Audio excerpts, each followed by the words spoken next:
Hey guys, this is Dave with Barton Industries.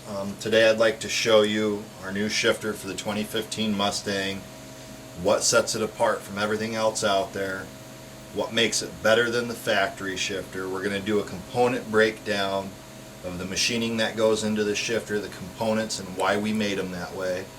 I'm going to show you the factory shifter, what makes the factory shifter so bad. And then in another video at a later time I will get into our transmission mounted bracket and what separates that from this bracket here. Alright guys, we're going to start by showing you what makes the factory shifter so bad.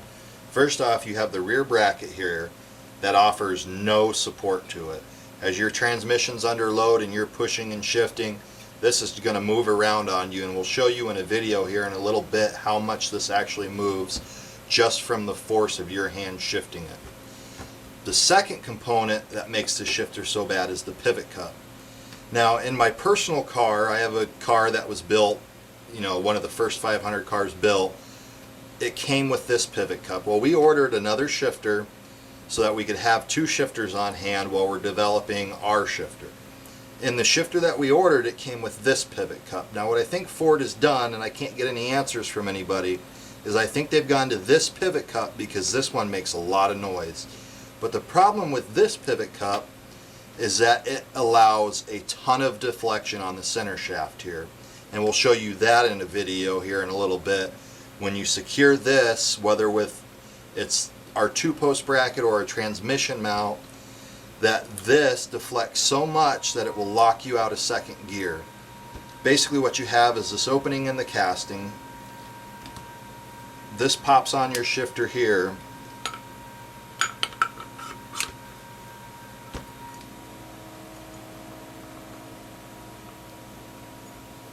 It goes in that opening there, and then this plate bolts it down. Well, the problem with that is that plate doesn't apply really much pressure up on here at all. So what you get when this is in here is a lot of wiggle, a lot of play, so much play that once this is secured and this doesn't move, that it locks you out of gear. So I'll show you with our shifter what we've done to eliminate noise, to make it rigid, and to make you hit every shift that you need to. Okay guys, this is the factory shifter in a 2015 Mustang. The bracket stock, the shifter stock, everything on here is how it came from the factory, and I'm going to show you what the problem with this shifter is. For starters, the bracket back here is way too soft. You get a lot of movement this way. This whole thing moves up, down, left, right. It's awful. The pivot cup in here is real soft. The ball moves all over the place. It's just real vague. Under any kind of torque, you're going to get so much deflection in here if you get on the track, if you're running hard on the street, that you're going to start missing second, third, all the different gears that you're power shifting to is going to become a problem. The shifter's fine if you're just driving down the road normal for daily driving use. If you really want to drive a Mustang like it should be driven, this needs to be replaced. So this is stock, and look at all this deflection in here. You start moving this and the whole shifter just all over the place. You can push it down, you can pull it up, it just completely junk. If you look at this pivot cup, that ball moves. You can twist it around, up, down. The amount of deflection in there from that ball moving is going to lead to missed shifts.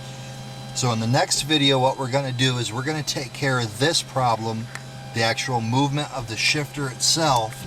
And I'm going to show you by doing that what the problem is with this pivot cup and why it's not a good idea to just hard mount the factory shifter, and why that will still lead to missed shifts.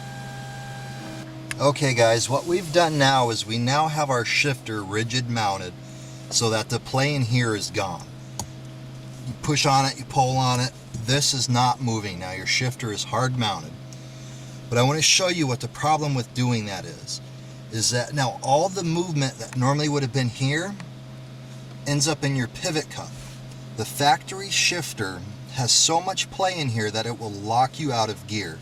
When you try to go into second gear, if you are hard mounted, the play in this pivot cup I mean, if you look at it, it's just all over the place. You can twist it, you can pull it up, push it down, you move it all over the place. So if we go to second gear and any type of pressure going left, you get locked out of gear. You cannot get into second gear. If you lighten up on it, it goes into second gear, all the gears fine. If a Camaro, if a Corvette, if something pulls up to you and you're getting ready to race, you go into first gear, the next gear, your natural instinct is to pull over and just yank to you. But the problem is the deflection in here, you're gonna get locked out of gear if you're running a solid mount bracket, if you're running a two-post style, if you're running a transmission style mount. It doesn't matter what the bracket is. If this is rigid mounted anyway, all your play is going to go into this cup and you're going to get locked out of second gear, any type of pressure that way. If you lighten up, goes into gear just fine. If you're taking your newborn baby home from the hospital, that's fine. If you got to race somebody, that does not work. So what we've done is we have made a plate that goes into the shifter that compresses this pivot cup, makes the rubber rigid, and will allow you with the solid mount to get into second gear. I will show you that in the next video. Okay guys, what we've done now is we're still rigid mounted. We've added a plate underneath the shifter that helps compress the pivot cup in here so that the rubber is now harder. It's to a compressed state instead of being just relaxed. So what that does is it gets rid of the deflection in here so that you can now shift to second gear if you're running our two-post bracket or if you're running a transmission mount. So let's look at the side-to-side play. There's not much play compared to the factory bracket that just moves all over the place. So now let's see if our plate here allows us to get into second gear now. Right into second, no problems. Third, fourth. You can get into all the gears. You pull over hard enough, you can still get into second gear. You're not going to get locked out. We've already shown you that if you're running our two-post bracket or if you're running our transmission mount, if you don't take care of the deflection in this pivot cup on the factory shifter, you're going to get locked out of gear. Okay guys, now I want to talk to you about our shifter. I'm going to talk to you briefly about the front bushings and the rear bracket and what we've done and how we've developed those to help isolate the transmission vibration that wants to travel through the shifter.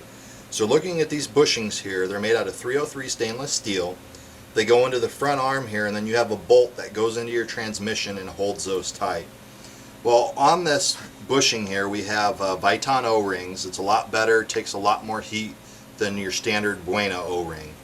So we have a face groove here that this O-ring goes into so that when it goes in here, this face of the O-ring is actually what's touching this arm. And on the OD here we have two more O-rings that go in here, so when it goes in the bore in this arm, none of the stainless is actually touching this arm, so you get the rigidity of the stainless without having to use a rubber or a urethane. So you get absolutely no deflection here. You can still use stainless and it will not deflect on you like the other rubbers and urethanes will. So now let's talk about the rear bracket here. What we have here is two urethane bushings. You get a little bit of deflection here this direction, but your trans never moves this way. It's always a rotational, which if you look at that, you get zero rotational aspect. You get a little bit of twisting, but no rotational. So what we've done here is we have a fluted bushing, if you can see that on the camera there, and what those fluted bushings do is you get a little bit of deflection this way, and that helps to soak up the vibration that's traveling through. And once those flutes are compressed, you now have a rigid, hard bushing in there that doesn't deflect, doesn't move, and holds everything good and solid. Okay guys, and the next thing I want to talk to you about as far as noise goes and vibration goes that's traveling through the shifter is that even if you isolate here and here, this aluminum is still going to pick up road noise. It's going to pick up vibrations from your drive shaft, from your transmission, and it's going to travel into your shifter here. So the biggest thing you have to do now is you have to isolate your center shaft, and you have to isolate every component through here. So let's take a look at the factory lockout. On the factory lockout, there is no isolation between the reverse lockout and the shaft. If you just touch it, makes noise. So as your vibration is traveling, that's going to make noise. You know, some people, if you read on the forums, you can see that they're complaining about even noise with their factory shifter. Some aren't. The ones that aren't are probably have this bushing here that is isolating it just a little bit better, which isn't allowing that feed through. So now let's take a look at ours. What we've done with our center shaft is we have, again, 2 Viton O-rings, and on our reverse lockout here, it's a full wraparound around this shaft, which this has play like crazy in it. It just wiggles, it plays, it deflects. On ours, you get nothing. There's no movement there other than up for your reverse lockout. Makes no noise, it's all isolated. There is no metal touching this piece whatsoever other than the spring. But by that time the vibration gets to the spring, it's already gone because it can't travel through there. Okay guys, now what I'm going to show you is with our pivot mechanism here, our center shaft, and our main cartridge here, what we are doing to eliminate the vibration that wants to travel through your shifter and up into your car. This design here has made this shifter quieter than stock, and I will guarantee that. So what we have here is our center shaft. You know, I showed you how these O-rings block out the reverse lockout as far as it touching metal. So now let's look and see what we've done so that there is zero metal to metal contact with this shifter. Let's start with what we call our pivot block here. This center shaft goes into our pivot block, and then it gets a pin that goes through it. So now let's break these components down and look at it. The 2 bushings that go into our pivot block here have a face groove, another Viton O-ring. So when this shaft goes in there, what's touching this shaft is the O-ring, not the actual bushing. There's about 3 to 4 thousandths clearance between the bushing and the shaft. So when this goes in there and compresses those O-rings, it's only going to compress them to a state that is a couple thousandths away from the plastic. So you're still touching the rubber and not the plastic, which doesn't allow vibration that way. So again, now we have this pin that goes through here. So when this pin goes through these bushings, what you have is 2 more O-rings. And if you zoom in here, you can see a tiny step down cut, and what that does is that gives us a clearance so that when this goes into the bushing, you actually have about 5 thousandths spacing between the bushing, which is the plastic, and the 303 stainless pin. So the only thing touching this bushing, again, is the Viton O-rings, and that's on both sides. So now this shaft is completely isolated from this block by the use of O-rings on the face and on this pin. So now with this in here, I'm just going to assemble it real quick.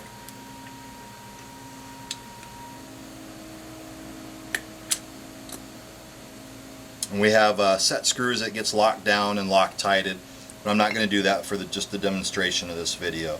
So now this block goes into this cartridge. Well, let's take a look at this block. This block now has a Viton O-ring on the face, and what this does, just like everything else, it goes into this block and onto this Delron piece here. So when this goes in here, again, the only thing it is touching is that Viton O-ring. It's not touching the Delron. There's no metal to metal. And if you look at our spring pins here, the same thing. They have an O-ring, so when they go into that slot, this pin is not touching in here. There is zero metal to metal contact anywhere on this shifter. So let's slide this in here. So now we have to be able to pivot this way. So now we have these O-rings that are going to plug into this hole here, like so. And again, you now have the O-rings here on this face and this face. So when this goes in, no metal to metal contact here, and when we put this bushing through,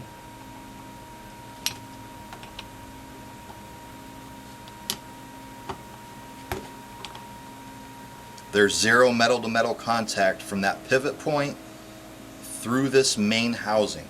We've eliminated every aspect that vibration can travel through. There's no way that the vibration is going to travel through the Viton O-ring into your shifter. It's as quiet as we could make the shifter. It's quieter than stock. You'll see in this video how we show you a vibration comparison between the stock shifter and our shifter.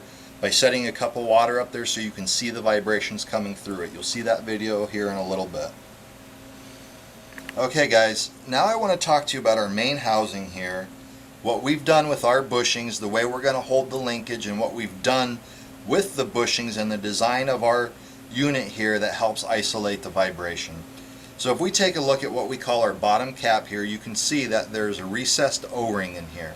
So what that does is when your bushing goes in here, it's actually sitting on this O-ring within a few thousandths. And that O-ring helps apply just a little bit of pressure on this surface which your linkage rod is going to be sitting on. So this is actually going to be with just a little bit of force touching your linkage rod. And that's a good thing because that helps hold your linkage rod steady instead of it just wiggling in there. So now, with this bushing out, let's take a look at the bushing. With the bushing we have another Viton O-ring, and that helps separate the bushing from the metal surface.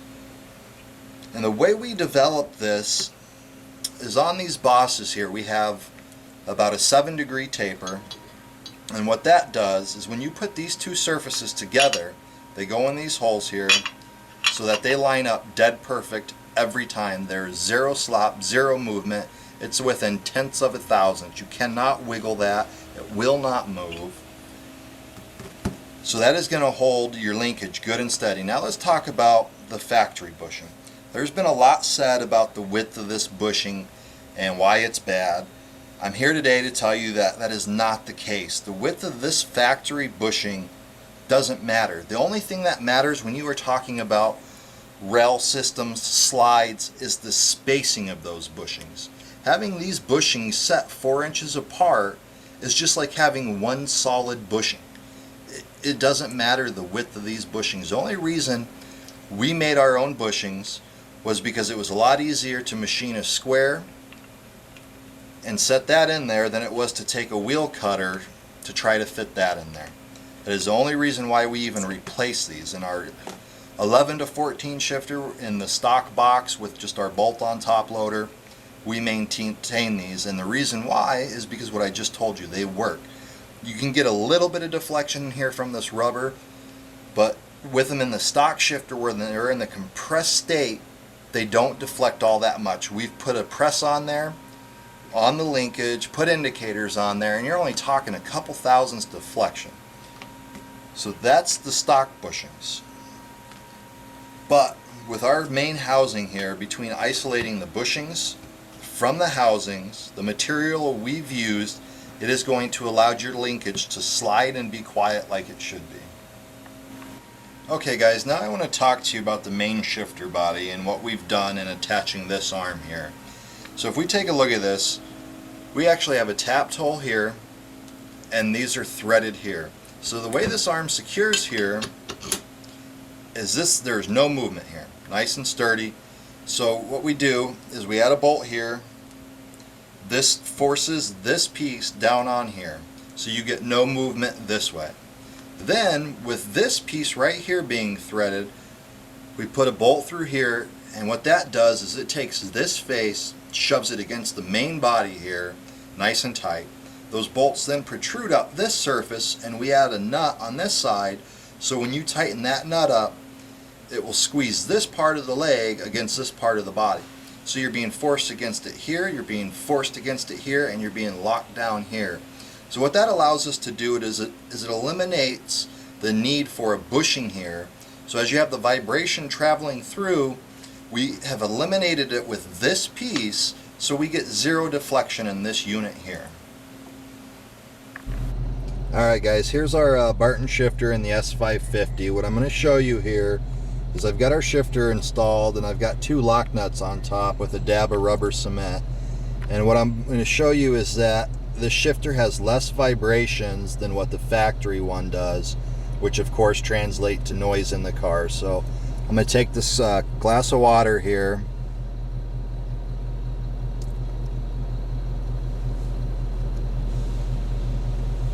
now hopefully I can show you the reflections for the vibration. So this is at idle, and I'm going to take it up to 4,000 RPM.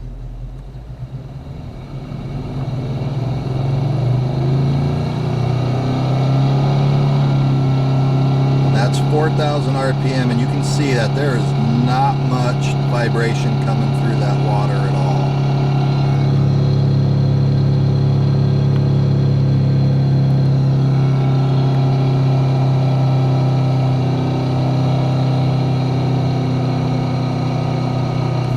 Okay guys, I have showed you what we have done through this shifter to isolate the vibration. The fact that our center shaft, our reverse lockout, our pivot block, our main cartridge here, that there is no metal to metal contact. So all the vibration that wants to come into your car is gone. So now let's talk about some of the features we have built into our shifter. One of the features is once this shifter is installed, you will have access from the inside of your car to your linkage, which will be down here, and to this section here. So within doing that, what we've come up with is what we call our cartridge. You can order these separately. We're going to offer 25, 20, and a 15% throw reduction. On top of that, once we get this finished up for the 11 to 14 car, is we will have a push down style that will allow you to run different style knobs.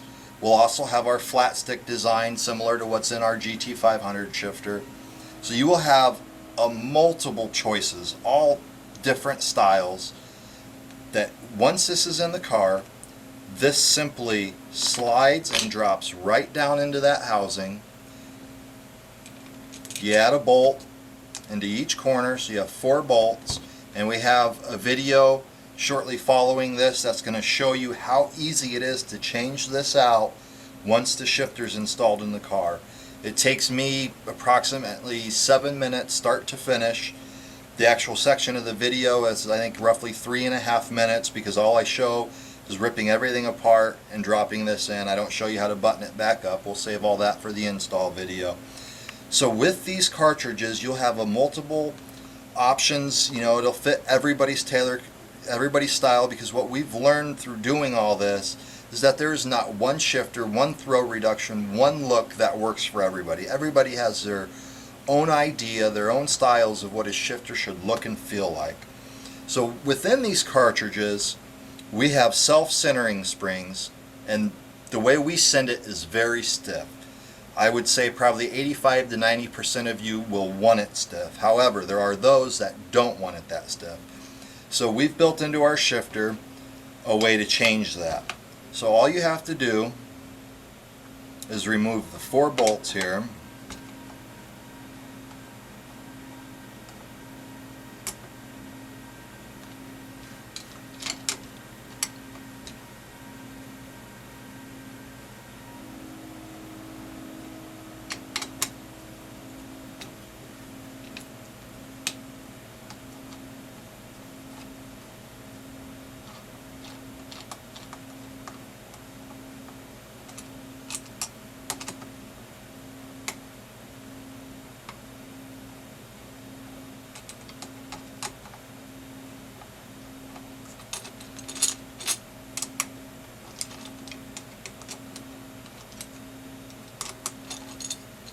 Pop off your top cap.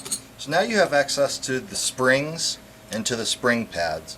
So obviously, if this is still installed in the car, you're going to need to take like a pick or a small Allen wrench and slide the springs up. Or you can pull the cartridge right out and just simply turn it over.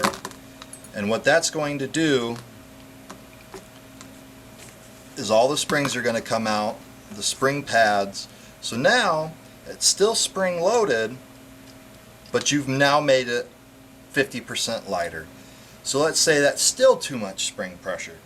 What you can do is flip the shifter over, do the same thing, remove these 4, the spring retainer pads here, pull those out, and if you zoom in here you can see there's another set of springs on each part of the shifter here. So you pull those out, install your 4 bolts again, reinstall your top clap, of course with the reverse aspect here going to the flat here for the reverse lockout. So now the shifter, once you remove these springs here, would have no spring pressure. Obviously it still does because I didn't take them out for the length of the video. So then simply at that point you are relying on the linkage to center your shifter, which in my opinion that's way too light. But again, everybody is different. Everybody has their own preference on how much spring pressure they want to have to pull for first and second and push for fifth and sixth. So that's built into our cartridge, and once again, these cartridges, we're starting off by offering our shifter with just a pull-up style for the 15 guys that want to retain their, just a factory shift knob, the factory pull-up. And once we get moving on these, then we will have our flat stick push-down style. We'll have a array of throws and looks to fit everybody's idea of what a shifter should be. Alright guys, we have our Barton shifter installed on the 2015 Mustang. I'm going to show you how easy it is once you have it installed to change out the cartridges for different throw reductions. We're going to offer 25, 20, and a 15% throw reduction. So I'm going to give you a quick demonstration of going through the gears, and then I'm going to rip all the interior apart and change out the cartridge for you. Our install video will have detailed instructions on how to do it, but I'm just going to do a quick pull apart of the interior without getting into every detail. So if we're going through the gears, here's first and second, third and fourth, fifth and sixth. And notice on the 15 we now have a lot more play left to right between the gates. So to get into reverse, we maintain the pull-up style. And to get out of reverse, you don't have to pull back up, you just pull back and it goes right back into where it should be. Alright, so to pull this apart, let's start with the shift knob.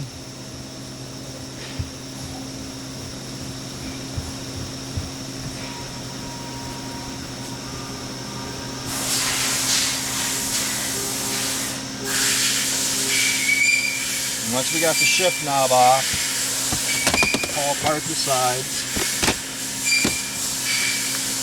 Now normally you have two screws down here you have to pull off to get this, but I left them out just to show you. So now we pop up the console. We have two electrical connections inside of here we got to pull off.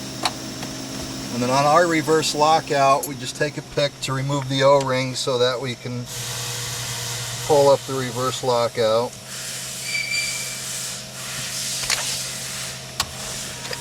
So we get the center console out of the way.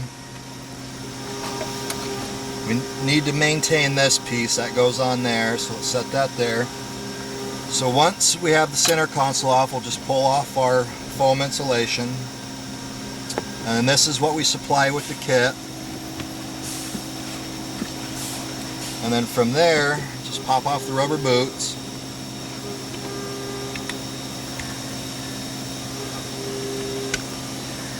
And then pop off our rubber boot that we provide with the kit.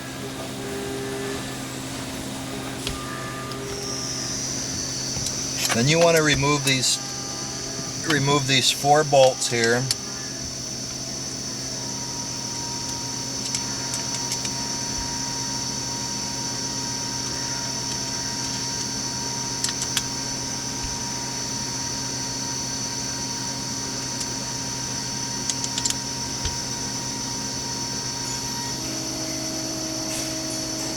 And then from there, you just pull it off. Notice our shifter's still in place, we still have our linkage. And then you'll want to pop off your pivot cup.